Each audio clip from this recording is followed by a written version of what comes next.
Ancient technologies, moving stone. So in this video, there's a video clip here that I'll show so you can see stones sliding on top of each other. It's because they're polished, both sides, so they're a lot smoother. And there's a certain level of like air cushioning being created between the two surfaces. Since there's very little friction, that's why they're going to be moving. So right there gives you enough of an idea that there's a possibility that ancient Egyptians has granite slabs that they polished on purpose, that they used to put on the sand surface or even on the Giza plateau, right? And then start sliding the stones on them to kind of protect the stones a little bit. I think what they did was like they probably tied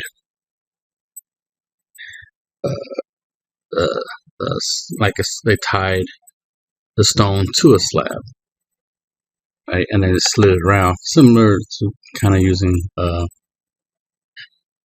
sled.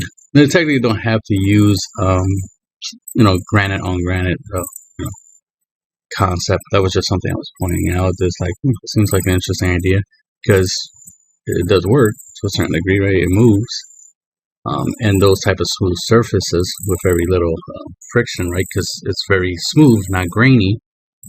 You could just pour like oil on something on it, make some type of liquid, and be able to slide a whole bunch of rocks relatively easy on that surface. Just like you could smooth out with like a resin or something similar to that on a wooden sled. Put the stone on the wood sled, tie it down to the wood sled, and then slide it through, slide it around on that slippery, smooth surface. Kind of like moving, it's kind of like, ice skating, right? So that's the idea that I'm going with, of just being able to slide around. It makes it easier if you can just literally slide things out, especially if you're going to pull something up like a ramp type, like up a ramp. It would be better if it was smoother, so that way you can easily slide up the ramp. Because the idea is to reduce friction. The friction is resistance, and you're trying to reduce resistance, right? Because you're trying to make sure that any effort you put into something, works for you. Here's some depictions on the use of a sled. The idea is that they're wetting the sand, making it a lot harder. That way it's easier to slide something on them. As you can see in the secondary picture on the bottom, there's wood in that dirt or sand or whatever, right? That way it acts as a like a bumpers, little stopgap bumpers, to slide the wood up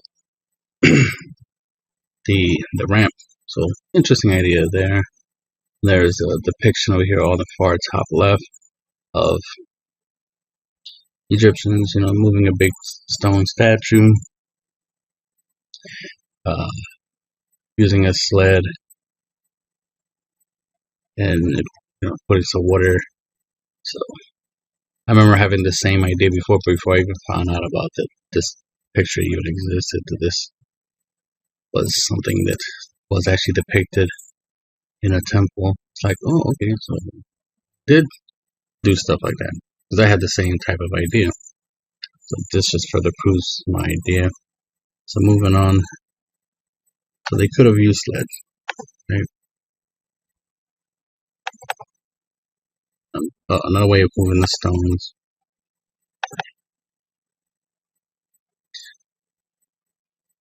Funny thing is, I had the same idea for this little rocker the seesaw concept for moving rocks. But what I didn't originally think of was putting them all around the rock, like the stone block, and then moving it, basically turn to like a wheel or something and moving it that way. I did have the idea of putting wheels on the side of the rocks and use the rock itself like an axle and put wheels on the side and then move it that way. Still a good idea. But this was an interesting idea of being able to, of just like basically lifting this up high enough to slide these circular discs onto it. And this thing, it depicts it a little different. It depicts it as like 4 separate pieces that you essentially tie together onto, which is not bad. I mean, it makes it easier to carry this around and put it together, tie it up around the stone, so that way it turns into essentially a cylinder, something you can roll and then roll it. And the fact that it has those little pegs is nice because you can, that way you can grab them and be able to pull down on the pegs to have it roll. But there in the picture they have it where they're kind of pulling it with rope, but doesn't make much sense to do it that way. Oh no, I see a little bit more clearly in the image what they're trying to do. They're trying to create like a little pulley system. I get it. They're trying to do a little pulley system. Not a bad idea. Not a bad idea from what I see there.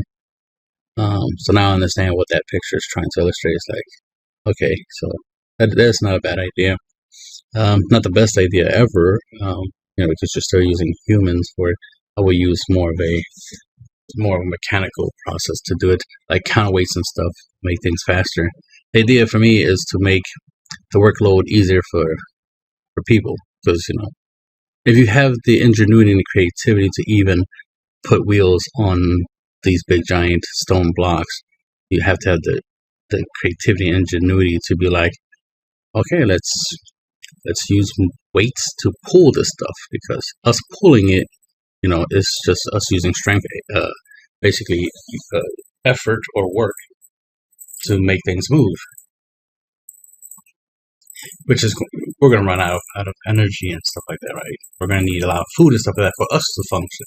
So we need some type of mechanical way of doing it that can be used over and over again and pretty much not run out of it. So using big heavy rocks as counterweights to pull, instead of us pulling, right? Us humans pulling something, have something, have a whole bunch of rocks pull something instead. Have wheels, moving, spinning to move things. So that's the way I will be thinking. There's that.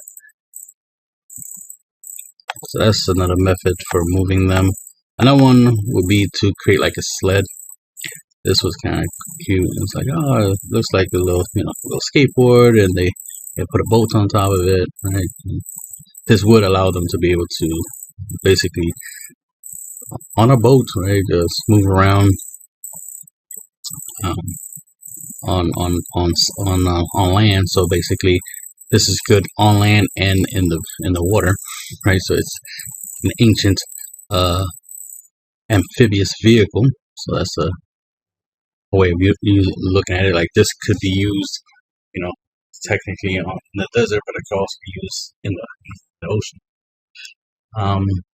So that's funny. But the other thing is this, this does look like it could come apart. Like, you can take the boat off of it. So the possibility of this being just basically a wheeled platform, an ancient flatbed, whatever you want to call it, right? Truck or something, right? A wagon, and it's like, oh, put stuff on it and then pull stuff on it and pull it, right? And they're, moving, they're moving around a boat. Instead of them carrying it, they just move it around.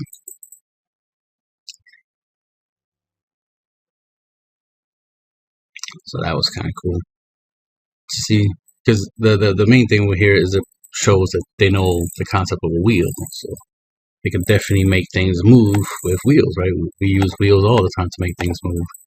Like I said, turning the stone into a wheel, essentially, right? So you can roll it around. Logical. So these are things that will make life easier. So why wouldn't they? Then the idea of recycling, because a lot of times I don't hear that they find a lot of core, um, you know, drill cores. We find that they obviously use, you know, a tube drilling, method to drill and cut and whatnot, right? To be able to work with granite among other stones. But the thing is like we didn't find like a whole bunch of them, like a whole bunch of stacks of drill cores, right? They were just tossed to the side or something like that. So it's like, where are they? Where did they go? Well, my theory, my idea is what I would do is I wouldn't let them go to waste. To have some, this type of use. I mean, granite's granite, right? So as you can see in this image, I have a granite base. Which, if you look at both pictures, you will see a similarity. Obviously, the second picture is a lot more polished, so you can see all the quartz and the minerals and all that stuff, right, in the stone a lot better in the base image than you do in the core. Because the core hasn't been polished yet. But if the core was polished, it will look like the base. So what I'm saying is they obviously use the cores to create, the bases, to create the jars, the pots, whatever you want to call them,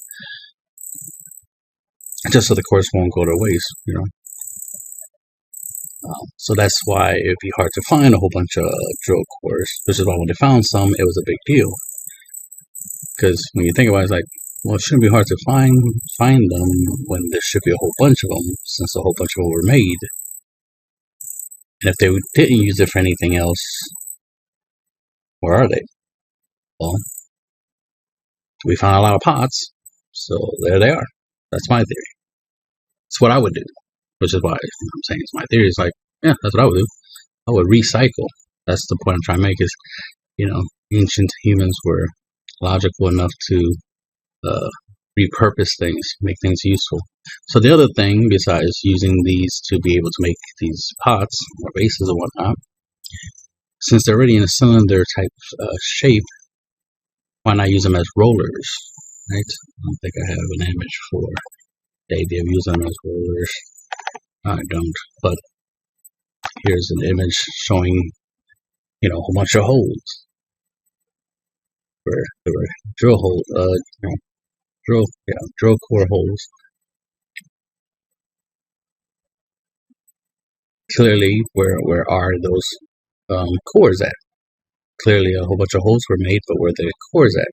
Like I said, more likely turned into statues, bases, things of that nature. So it was used for something. The other thing I'm saying they were probably used for is like rollers, having a whole bunch of them stacked together. With like, let's say like little railings or like little walls on the side of them to keep them from sliding out of position, and then roll them. Let's see. I think I could find an image. Roller.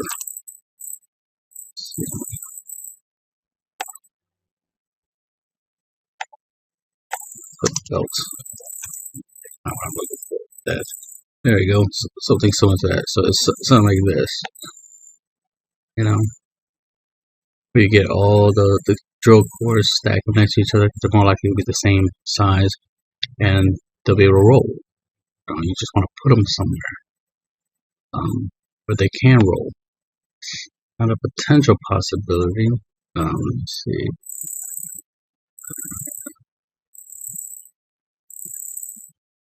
What's a pulley? Okay, reinventing the pulley. Alright, so this I just saw today. That's another thing you could do with the drill cores, right? You could do this thing, create a pulley. Damn it, advertisements.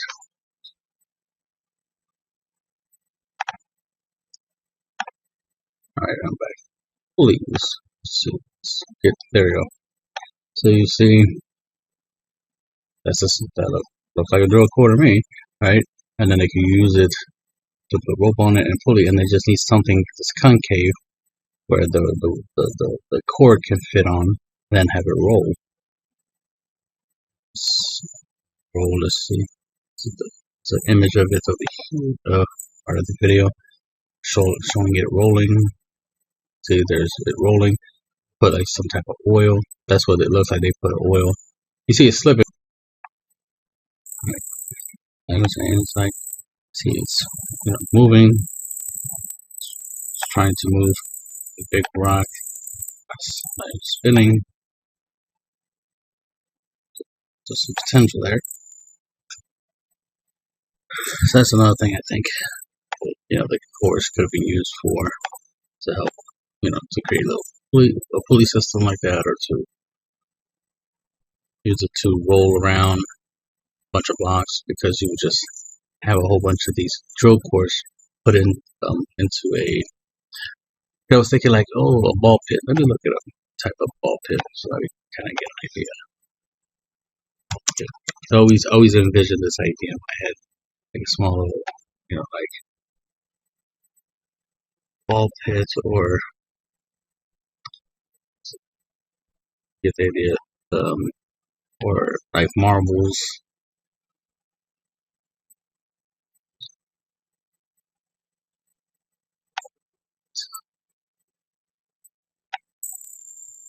Marble.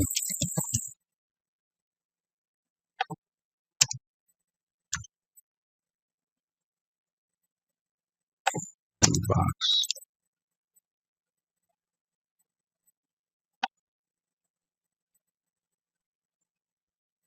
Okay, something similar to this here.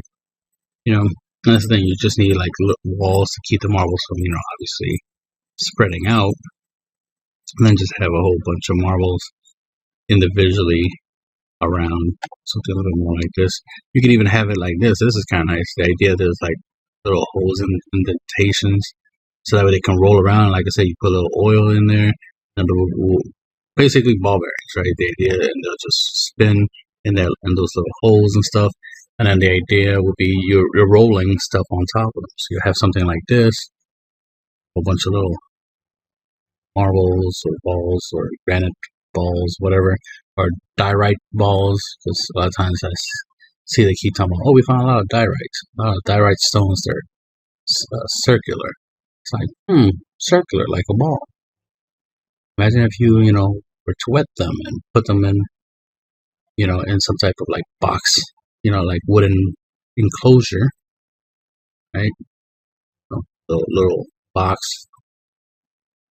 and then put a whole bunch of those diorite balls in them, and then put a little bit of lubricant, like oil or something, to make them, capable of moving around, through friction, and move a whole bunch of rocks, a bunch of stones that way. It's just a way to make things faster and easier, and that's what I would do. That's why I'm mentioning the idea. That's why I keep thinking small little ways of making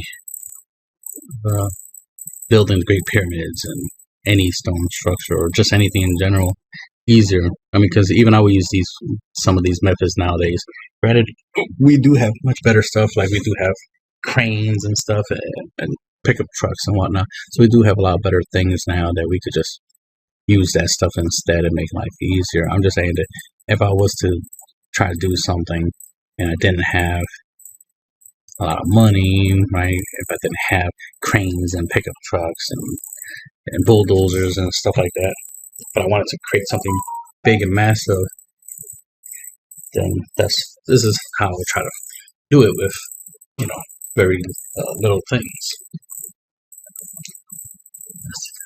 And what else? Oh yeah, there was the idea of using water. Some people had the idea of using water. Let's see if let's try the videos up there.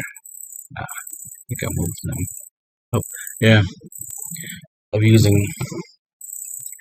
water to float the rocks around and move around the rocks around that way. It's like, for all that, you're better off just using like oil and polish stone and do it and slide things around that way. See you in a bit.